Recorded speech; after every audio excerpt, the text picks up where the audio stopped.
Una po yung excise tax, no? Kasi alam nyo, yung pong all deregulation law, matagal na po namin yung hinihingi sa hanay naman po ng pangkalahatan, yung National Public Transport Coalition, kung saan ako rin po yung national president niya, no? At lead convener, sama-sama na po kami dyan, from truckers, buses, jeepney, UB Express, TNBS, motorcycle taxi, no? Vehicle rental, no? Tourist transport, lahat po yan.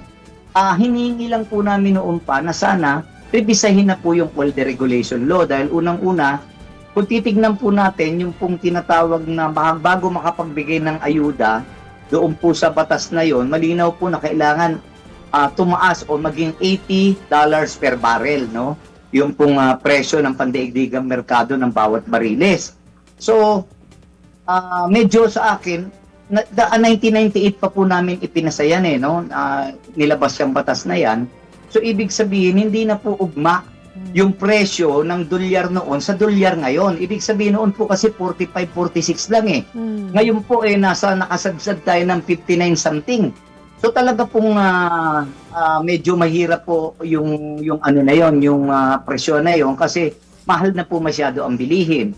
Kalawa po, yung excise tax po, pinipilit namin na hilingin na isuspindi muna ang excise tax noon pa. Dahil nga po patuloy ang pagtaas ng presyo ng gasolina noon. Kung tatanggalin po kasi ang excise tax, maliwanag po na sa diesel, papatak po na 6 pesos po ang mawawala kasi po nakapako po yan eh. Ibig sabihin, sa gasolina naman 10 piso. Ibig sabihin, kahit po magbago-bago ang presyo sa merkado, 6 pesos pa rin po ang excise tax sa diesel at 10 piso pa rin po ang presyo sa premium at sa unleaded. So, ang nangyayari po ngayon, hinihingi namin tanggalin nyo noon. Ngayon, kung ngayon niya po siya tatanggalin, yung presyo na yon, medyo kung 100 sa diesel po, 100 pesos po ang diesel, papatak kung tanggalan mo ng 6 pesos sa excise tax, nandoon pa rin po yung 94 pesos na bibayaran ng isang nagkakarga, no, o pump price. So kaya po iniling namin dahil habang tumataas po ang presyo, tumataas na naman po yung ipat, no, yung extra value added taxes na ikinakarga po diyan, tumataas din po yung kasi po nagpa-fluctuate yun, hindi katulad ng